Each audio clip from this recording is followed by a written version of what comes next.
महाराष्ट्रामध्ये जेवढी काही राजकीय कुटुंब आहेत त्यापैकी बारामतीच्या पवार कुटुंबाची दिवाळी ही खरं तर राजकारणामध्ये आणि महाराष्ट्रामध्ये चर्चेचा विषय असते। त्याचं कारण असं आहे की एवढा मोठा सगळा परिवार, त्या परिवारातले सदस्य दिवाळीच्या निमित्तानं बारामतीमध्ये एकत्र येतात आणि आपल्या दिवाळीचा सण जो आहे तो साजरा करतात। मात्र गेल्या 1.5 वर्षांपासून बारामतीच्या राजकारणामध्ये, महाराष्ट्राच्या राजकारणामध्ये आणि एकंदरीतच पवार कुटुंबामध्ये अनपेक्षित असं काहीतरी घडलं। त्याचं कारण म्हणजे शरद पवारांपासून अजित पवार वेगळे झाले।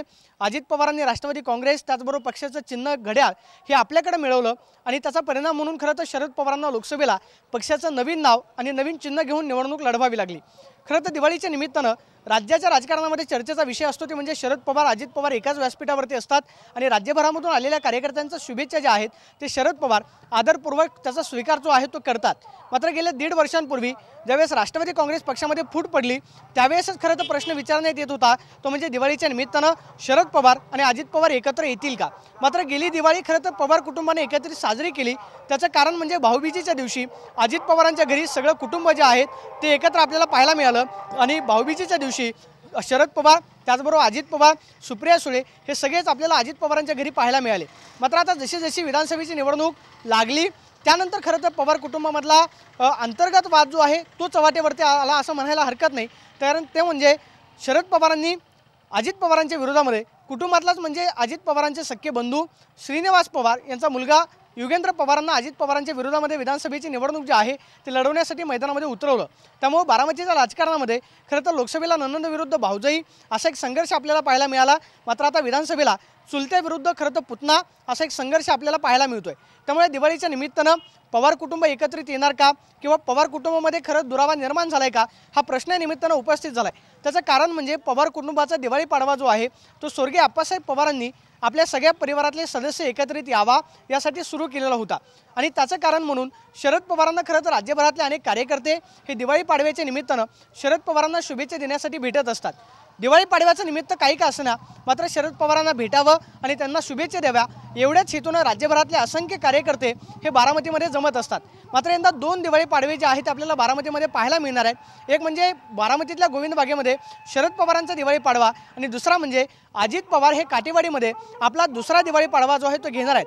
खरं तर पवार कुटुंबातले सदस्य यावरती आपल्याला बोलताना ठोसपणे पाहायला मिळत नाहीत। त्याचं कारण म्हणजे अजित पवार त्याचबरोबर शरद पवार पवार कुटुंबातले सगळे सदस्य जे आहेत ते एकत्रित येणार का मात्र त्यावरती खरं तर कुटुंबामधल्या सदस्यांकडून अजून तरी ठोसपणे उत्तर दिलं जात नाही। मात्र आज खरं तर बारामतीतल्या सभेमध्ये अजित पवारांनी बोलताना सांगितलं तो म्हणजे काटेवाडीमध्ये दिवाळी पाडव्याच्या निमित्तानं राज्यभरातले कार्यकर्ते जे आहेत ते मला भेटायला येणार आहेत आणि त्यानंतर खरं तर दिवसभरामध्ये प्रश्न सुरू झाला ते म्हणजे पवार कुटुंबामध्ये 2 दिवाळी पाडवे होत असल्या कारणानं नात्यांमध्ये दुरावा निर्माण झालाय का। एक म्हणजे दिवाळी पाडव्याच्या निमित्तानं सगळं कुटुंब एकत्रित भेटत असताना 2 दिवाळी पाडवे असण्याचं नक्की कारण काय तो म्हणजे पक्षामध्ये पडलेली फूट, त्यानंतर निर्माण झालेला संघर्ष आणि आता विधानसभेला चुलता विरुद्ध पुतना यांच्यामध्ये होत असलेला संघर्ष याला कारणीभूत ठरतोय का हा सुद्धा सवाल या निमित्तानं उपस्थित झालाय। खरं तर उद्या काटेवाडीमध्ये राज्यभरातले असंख्य कार्यकर्ते हे अजित पवारांना भेटण्यासाठी येताना आपल्याला पाहायला मिळतील तर दुसऱ्या बाजूला गोविंद बागेमध्ये हे स्वतः शरद पवार कार्यकर्त्यांच्या शुभेच्छा स्वीकारताना पाहायला मिळतील। आज सकाळपासूनच गोविंद बागेमध्ये कार्यकर्त्यांची गर्दी जी आहे ती आपल्याला पाहायला मिळते। मात्र दिवाळी पाडव्याच्या निमित्तानं 2 दिवाळी पाडवे होत असल्या कारणानं पवार कुटुंब पुन्हा एकत्रित येणार का। गेल्या वेळेस राष्ट्रवादी काँग्रेस पक्षामध्ये फूट पडून सुद्धा जे पवार कुटुंब आपल्याला एकत्रित पाहायला मिळालं ते पुन्हा खरं तर सणाच्या निमित्तानं एकत्रित पाहायला मिळतं का याचं उत्तर उद्याचा आपल्याला पाहायला मिळेल। मात्र उद्या बारामतीमध्ये 2 दिवाळी पाडवे पाहायला मिळत आहेत आणि त्याचा खरं तर राज्याच्या राजकारणावरती नक्की काय परिणाम होतो, अजित पवारांना नक्की कोण कोण भेटायला येतं, शरद पवारांना कोण कोण भेटायला येते पाहणं महत्त्वाचं असणार आहे। मात्र सध्या राज्यामध्ये विधानसभेचा संघर्ष आपल्याला पाहायला मिळतोय तो म्हणजे महायुती विरुद्ध महाविकास आघाडी।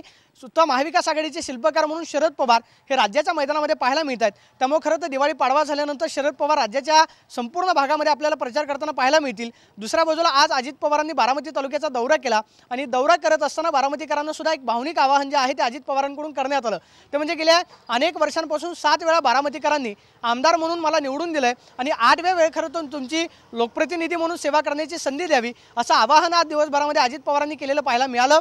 मात्र उद्याचे 2 दिवाळी पाडवे हे राज्याच्या राजकारणामध्ये चर्चेचा विषय होतील ते म्हणजे शरद पवारांचा गोविंद बागेमधला दिवाळी पाडवा आणि दुसरा म्हणजे अजित पवारांचा काटेवाडीतला दिवाळी पाडवा। आता या दिवाळी पाडव्याचे खरं तर बारामतीच्या राजकारणामध्ये, महाराष्ट्राच्या राजकारणामध्ये आणि येणाऱ्या विधानसभेच्या निवडणुकीवरती त्याचा नक्की काय परिणाम होतो हे करता पाहणं महत्त्वाचं असेल।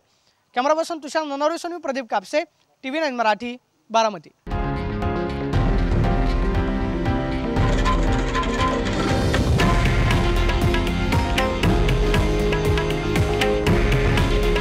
हे आहे देशातील नंबर 1 न्यूज नेटवर्क आणि आपण पाहत आहात TV9 मराठी। काळजी तुमची, हित महाराष्ट्राचं।